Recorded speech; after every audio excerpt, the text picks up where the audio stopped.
चलिए जानते हैं आज के देश और दुनिया के महत्वपूर्ण 20 बड़ी खबरें सिर्फ 5 मिनट में। पर अभी तक आपने इस वीडियो को लाइक नहीं किए हैं तो लाइक कर लीजिए, चैनल पे नए हैं तो चैनल को सब्सक्राइब कर लीजिए। तो चलिए वीडियो को स्टार्ट करते हैं। त्रिपुरा चुनाव से पहले बीजेपी को बड़ा झटका, एक और विधायक ने पार्टी और विधानसभा से दिया इस्तीफा। पूरी जानकारी आपको विस्तार से देंगे, वीडियो को अंत तक जरूर देखें। बता दें कि त्रिपुरा में 16 फरवरी को होने वाले विधानसभा चुनाव से ठीक पहले सत्तारूढ़ बीजेपी को पार्टी के एक और विधायक ने झटका दे दिया है। अतुल देव वर्मा ने सोमवार को पार्टी के साथ त्रिपुरा विधानसभा से भी इस्तीफा दे दिया। चिकित्सक से राजनेता बने देव वर्मा ने सोमवार को खोवाई जिले के कृष्णपुर विधानसभा क्षेत्र से निर्दलीय के रूप में अपना नामांकन पत्र दाखिल कर लिया।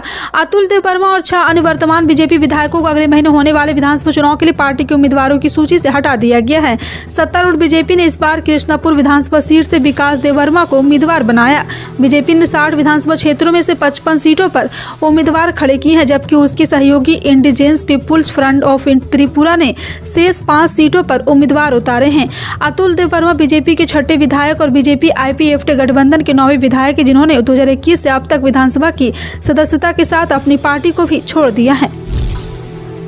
हरियाणा सरकार ने इस साल की शुरुआत में ही प्रदेश के वोकेशनल टीचर्स को बड़ी सौगात दी है। दरअसल सीएम मनोहर लाल खट्टर की सरकार ने मंगलवार को हरियाणा के एक बार फिर से 5% इजाफा करने का ऐलान किया है। इस घोषणा के बाद से वोकेशनल टीचर्स में खुशी का माहौल है।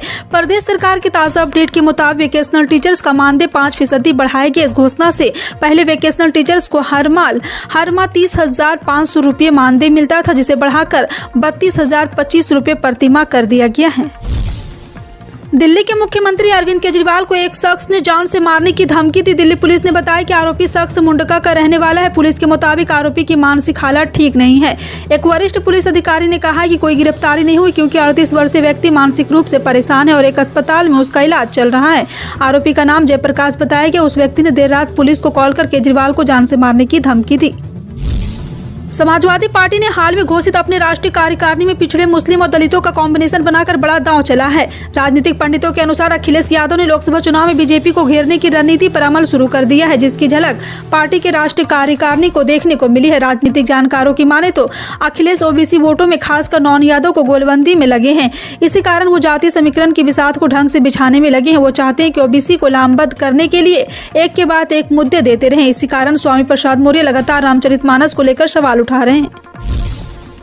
1 फरवरी 2023 से पैसों से जुड़े कई नियमों में कई सारे और बड़े बदलाव होने जा रहे हैं, जिसका सीधा असर आपकी जेब पर पड़ने वाला है। आपको बता दें, मोदी सरकार 2024 के लोकसभा चुनाव से पहले अपना आखिरी पूर्ण बजट 1 फरवरी को पेश करने वाले। ऐसे में लोगों को बजट से काफी उम्मीदें हैं। बजट के अलावा 1 फरवरी को जिन नियमों में बदलाव होने वाले हैं, उनमें बैंक, रसोई गैस के दाम, टाटा मोटर व्हीकल में दाम में बढ़ोतरी समेत कई और नियम भी शामिल होने वाले हैं। देश में कोरोना के मामले जितनी तेजी के साथ बढ़ रहे थे, उतनी ही तेजी के साथ अब कम हो रहे हैं। बीते 24 घंटे के अंदर देश में कोरोना वायरस संक्रमण के 66 नए मामले सामने आने के बाद देश में अब तक संक्रमित हुए लोगों की संख्या घटकर 1755 हो गई है। भारत में कोविड मामलों की संख्या 4.46 करोड़ है, जबकि मरने वालों की संख्या 5,30,740 है, जो कि सुबह 8 बजे अपडेट किया गया है। केंद्रीय स्वास्थ्य मंत्रालय के बुधवार को अपडेट किए गए आंकड़ों के अनुसार अब तक संक्रमित मरीजों की संख्या बढ़कर 1755 रह गई है। सरकार ने सोमवार को कहा है कि निजी टीवी चैनलों को प्रतिदिन 30 मिनट सार्वजनिक सेवा प्रसारणों का कार्यक्रम अनिवार्य रूप से प्रसारित करना होगा। हालांकि निजी चैनलों को राहत देते हुए सूचना प्रसारण मंत्रालय ने एक परामर्श भी जारी कर कहा है कि बात कोई जरूरी नहीं है कि वो सार्वजनिक सेवा प्रसारणों का 30 मिनट का कार्यक्रम लगातार प्रसारित किया जाए। निजी प्रचारक छोटे स्लॉट में कार्यक्रमों का प्रसारण कर सकते हैं। निजी प्रसारकों को प्रशासन सेवा पोर्टल पर एक मासिक रिपोर्ट प्रस्तुत करनी होगी। पिछले साल नवंबर में सूचना प्रसारण मंत्रालय ने नई सेवा शर्त जारी करते हुए निजी चैनलों से कहा था कि वह प्रतिदिन 30 मिनट सार्वजनिक सेवा प्रसारणों का कार्यक्रम प्रसारित करे।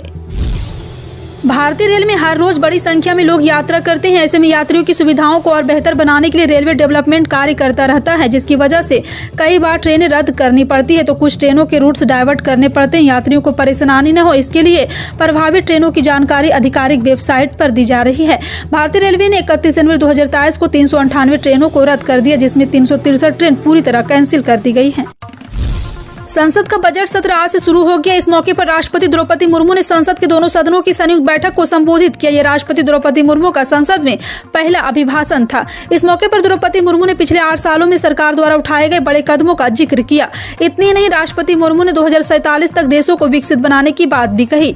राष्ट्रपति द्रौपदी मुर्मू ने कहा है कि 2047 तक हमें ऐसे देश का निर्माण करना है जो अतीत के गौरव से जुड़ा हो और जिसमें आधुनिकता के सभी स्वर्णिम अध्याय हो। हमें एक ऐसे लोक सेवा और निर्माण करना जो आत्मनिर्भर हो और अपने मानवीय कर्तव्यों को पूरा करने में सक्षम हो। देश की राजधानी दिल्ली में हुई बारिश के बाद बादलों में कमी देखनी जा रही है। हालांकि मौसम विभाग के मुताबिक 31 जनवरी से तेज हवाएं ठंड बढ़ाई गई है, लेकिन इसमें प्रदूषण में बड़ी राहत देखने को मिल रही। दिल्ली का वायु गुणवत्ता सूचकांक यानी एयर क्वालिटी मध्यम स्तर पर पहुंच गया। सर्द मौसम में हवा में इतना सुधार दिल्ली वालों के लिए खुशखबरी से कम नहीं, लेकिन इसकी वजह हवा की रफ्तार तेजी है। वहीं दिल्ली की सुबह की शुरुआत आज धुंध के साथ हुई। लंबे समय के बाद दिल्ली में आज कोहरा देखने को मिला। इसके साथ ही ठंड में बढ़त देखने को मिली है। पर्यटकों को बढ़ावा देने के लिए IRCTC समय समय पर टूर पैकेज लॉन्च करता रहता है। इन टूर पैकेज के तहत आपको देश विदेश के अलग अलग शहरों में घूमने का मौका भी मिला है। IRTC सिम के तहत धार्मिक यात्राएं भी कराता है। इसी कड़ी में अब IRTC ने फरवरी के महीने में भारत गौरव स्पेशल ट्रेन चलाने का फैसला किया। अगर आप इस पैकेज के तहत बुकिंग कराते हैं तो आपको वाराणसी से कोलकाता तक के अलग अलग धार्मिक स्थल घूमने का मौका मिलेगा। फिलहाल इन सभी खबरों पर क्या कहना है कमेंट सेक्शन में टाइप करके जरूर बताएं। इसी तरह की पल पल की अपडेट जानने के लिए जुड़े रहें आप अपने हेडलाइंस न्यूज के साथ। मिलते हैं अगली बड़ी खबर में, तब तक के लिए जय हिंद।